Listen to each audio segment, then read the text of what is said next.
Assalamualaikum warahmatullahi wabarakatuh. Selamat siang semuanya. Yang terhormat Bapak Wisnu SPD MPD selaku dosen pengampu mata kuliah Ekologi Tumbuhan dan teman-teman sekalian.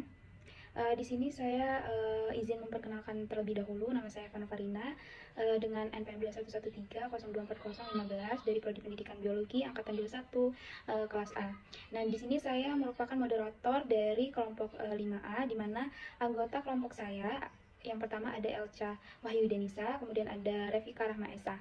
Nah, di sini kelompok 5 akan menjelaskan tentang topografi dan tanah bagi tumbuhan. Sekarang 4 pembahasan, di mana yang pertama akan dipaparkan oleh Elca. Yang pertama itu memaparkan pengertian topografi dan tanah oleh Elca, kemudian menemukan hubungan topografi dan tanah terhadap tumbuhan oleh Elca, kemudian menguraikan hubungan topografi terhadap pembentukan tanah oleh Revika, kemudian menganalisis hubungan tanah dan topografi terhadap sebaran adaptasi tumbuhan oleh saya sendiri. Masuk ke pengaruh tanah terhadap persebaran adaptasi tumbuhan. Jadi sebaran adaptasi tumbuhan terhadap tanah merujuk pada pola sebaran tumbuhan yang mampu beradaptasi dengan sifat-sifat tanah tertentu. Nah, artinya tumbuhan yang mampu bertahan hidup dan tumbuh dengan baik di suatu jenis tanah tertentu akan lebih sering ditemukan di area yang memiliki jenis tanah tersebut. Nah, misalnya tumbuhan yang dapat hidup di tanah yang berpasir. Nah, kita akan sering menjumpai tumbuhan tersebut di daerah-daerah yang berpasir karena mereka dapat bertahan hidup di tanah berpasir itu. Kemudian juga begitu juga dengan tumbuhan yang mampu beradaptasi dengan kondisi tanah yang lebih basah atau asam, ketersediaan nutrisi yang rendah atau tinggi dan sebagainya. Saya akan menjelaskan tentang pengaruh tanah terhadap sebaran adaptasi tumbuhan. Mengapa kita harus mempelajari ini dalam ekologi? Karena kita sebagai mahasiswa biologi itu wajib mengetahui adaptasi tumbuhan terhadap lingkungannya. Nah, begitu juga dengan berbagai jenis tanah yang ada di lingkungan. Tumbuhan yang cenderung dapat beradaptasi di berbagai jenis tanah itu biasanya akan lebih sukses dalam bersaing dengan tumbuhan lain yang kurang cocok dengan kondisi tersebut gitu. Nah, di sini saya akan menjelaskan tentang bagaimana sih pengaruh tanah terhadap sebaran adaptasi tumbuhan.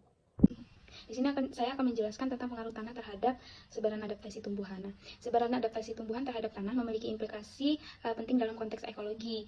Nah, dalam lingkungan yang sangat beragam seperti di alam bebas, tumbuhan yang mampu beradaptasi dengan berbagai jenis tanah itu biasanya akan lebih sukses dalam bersaing dengan tumbuhan lain yang kurang cocok dengan kondisi tanah tersebut.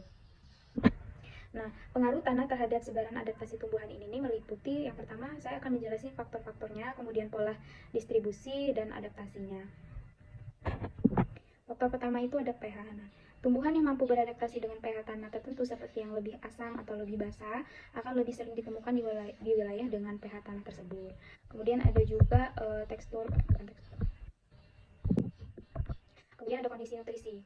Tumbuhan yang mampu beradaptasi dengan tanah yang kaya nutrisi seperti nitrogen, fosfor, dan kalium akan lebih sering ditemukan di wilayah dengan tanah yang kaya akan nutrisi tersebut. Yang ketiga ada tekstur tanah. Tumbuhan yang mampu beradaptasi dengan tekstur tanah tertentu seperti pasir, lempung, atau debu akan lebih sering ditemukan di wilayah dengan tekstur tanah tersebut. Yang keempat ada kedalaman tanah. Tumbuhan yang mampu beradaptasi dengan kedalaman tanah tertentu seperti yang mampu menjangkau lapisan tanah yang lebih dalam untuk mencari air dan nutrisi akan lebih sering ditemukan di wilayah dengan kedalaman tanah tersebut. Kemudian ada ketersediaan air. Nah, tumbuhan yang mampu beradaptasi dengan ketersediaan air berbeda-beda, seperti yang mampu bertahan hidup di wilayah yang lebih kering atau lebih basah akan lebih sering ditemukan di wilayah dengan ketersediaan air yang sesuai. Ada juga kandungan bahan organik. Tumbuhan yang mampu beradaptasi dengan kandungan bahan organik yang tinggi atau rendah akan lebih sering ditemukan di wilayah dengan kandungan bahan organik yang sesuai. Nah, kita masuk ke pola distribusi. Nah, pola distribusi itu apa sih? Nah, pola distribusi itu merupakan cara suatu organisme, benda, atau fenomena yang tersebar atau didistribusikan dalam sebuah wilayah. Nah, pola distribusi ini dapat membantu kita untuk memahami bagaimana objek atau organisme yang tersebar di sebuah daerah tersebut. Nah, pola distribusi itu dapat berupa pola distribusi acak, teratur, dan kelompok. Nah, pola acak. Tumbuhan tersebar secara acak dalam area tertentu sehingga tidak ada pola tertentu dalam sebarannya. Hal ini bisa terjadi jika kondisi lingkungan homogen dan tidak ada faktor yang mempengaruhi pola sebaran tumbuhan. Kemudian ada pola teratur. Tumbuhan tersebar secara merata dalam area tertentu sehingga jarak atau tumbuhan seragam. Hal ini bisa terjadi jika tumbuhan bersaing ketat untuk mendapatkan sumber daya dan ruang hidup. Kemudian ada pola mengelompok. Tumbuhan tersebar dalam kelompok atau gugusan yang terpisah-pisah dalam area tertentu. Hal ini bisa terjadi jika tumbuhan lebih banyak ditemukan di tempat-tempat yang sesuai dengan kebutuhan hidupnya, seperti tempat yang lebih lembab, lebih kaya akan nutrisi, atau lebih terlindungi dari faktor-faktor lingkungan. Nah, jadi pengaruh tanah terhadap sebaran adaptasi tumbuhan itu berkaitan dengan pola distribusi. Jadi di sini saya akan menjelaskan contoh adaptasi tumbuhan terhadap tanah. Yang pertama itu ada tumbuhan yang beradaptasi pada padang rumput. Nah, padang rumput menjadi tempat yang sulit bagi tanaman tinggi seperti semak, berkayu, dan pohon untuk tumbuh karena curah hujan yang relatif rendah. Rumput di daerah ini telah beradaptasi dengan suhu dingin, kekeringan, dan sesekali kebakaran. Cara beradaptasi adalah dengan membentuk sistem akar besar yang mendalam yang menancap dalam tanah. Hal ini memungkinkan rumput untuk tetap berakar kuat di tanah guna mengurangi erosi dan menghemat air, serta melindungi diri jika sewaktu-waktu terjadi kebakaran di permukaan tanah. Juga memiliki ukuran daun yang relatif kecil untuk mengurangi penguapan air. Kemudian ada juga beberapa strategi adaptasi tumbuhan pada daerah gurun. Untuk mengatasi kondisi lingkungan yang sangat ekstrim, diantaranya tumbuhan itu memiliki adaptasi. Yang pertama itu memiliki daun yang kecil seperti duri atau bahkan tidak berdaun untuk mengurangi penguapan misalnya pada kaktus. Yang kedua memiliki akar yang sangat panjang agar dapat mengambil air di tempat yang dalam. Kemudian ketiga ada jenis tumbuhan tertentu yang di daerah gurun itu dapat memanfaatkan semaksimal mungkin curah hujan yang sangat minimal untuk menyelesaikan siklus hidup dengan sesingkat mungkin. Jadi apabila hujan turun, tumbuhan tersebut akan segera tumbuh, berbunga, dan berbuah dengan cepat. Hal ini dapat terjadi dalam beberapa hari saja, mulai dari 10 hari hingga. Nah, kemudian adaptasi tumbuhan di daerah hutan gugur.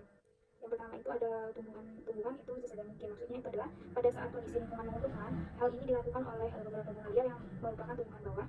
Mereka akan tumbuh dengan cepat di awal musim semi saat pepohonan besar di atasnya belum berdaun lebat sehingga sinar matahari masih bisa menembus ke lantai depan. Kemudian yang kedua, sebagian besar pepohonan di daerah hutan gugur memiliki akar yang dalam dan melebar seukuran lebar lanjutnya. Hal ini dimaksudkan untuk memaksimalkan potensi akarnya dalam menyerap air. Yang ketiga itu sebagian besar pepohonan memiliki daun yang relatif besar, lebar, dan kelayannya tipis. Tujuannya adalah agar adaptasi menyerap radiasi sinar matahari lebih banyak. Kemudian yang keempat ada sebagian besar tumbuhan yang akan menggugurkan daunnya saat musim dingin. Sebagian respon terhadap kekurangan air dan suhu dingin. Contohnya ada pohon oak, hickory, maple, poplar, dan sycamore. Kemudian ada adaptasi tumbuhan di daerah tundra. Nah, beberapa bentuk adaptasi di tumbuhan di daerah tundra itu yang pertama ada memiliki penutup pelindung seperti rambut tebal, tubuh pendek dan berkelompok untuk membantu melindungi mereka dari angin, suhu dingin, dan pengeringan, yang juga dikenal sebagai pengeringan ekstrem. Nah, yang kedua memiliki gigi berukuran pendek atau masa perkembangan yang sangat singkat. Nah, pada musim panas, tumbuhan segera menghasilkan bunga dan biji. Selanjutnya mengalami dormansi di musim dingin seperti pohon willow. Nah, yang ketiga itu ada habitus, seringkali berukuran kecil guna mengurangi kerusakan yang disebabkan oleh angin dan memungkinkan pohon ini harus tertutup salju selama musim dingin. Nah, meskipun akan terlihat bahwa yang tertutup itu salju akan membuat. Kemudian ada habitus yang seringkali berukuran kecil guna mengurangi kerusakan yang disebabkan oleh angin dan memungkinkan pohon-pohon ini harus tertutup salju selama musim dingin. Meskipun akan terlihat bahwa yang tertutup salju akan membuat pohon-pohon dingin, pada kenyataannya salju bertindak sebagai isolasi untuk pohon-pohon dan membantu tetap hangat selama musim dingin. Nah, yang keempat itu bunga-bunga dari beberapa tanaman akan meningkatkan efisiensi panas mereka dengan perlahan bergerak pada siang hari untuk memposisikan diri ke arah mana mereka dapat menangkap paling banyak.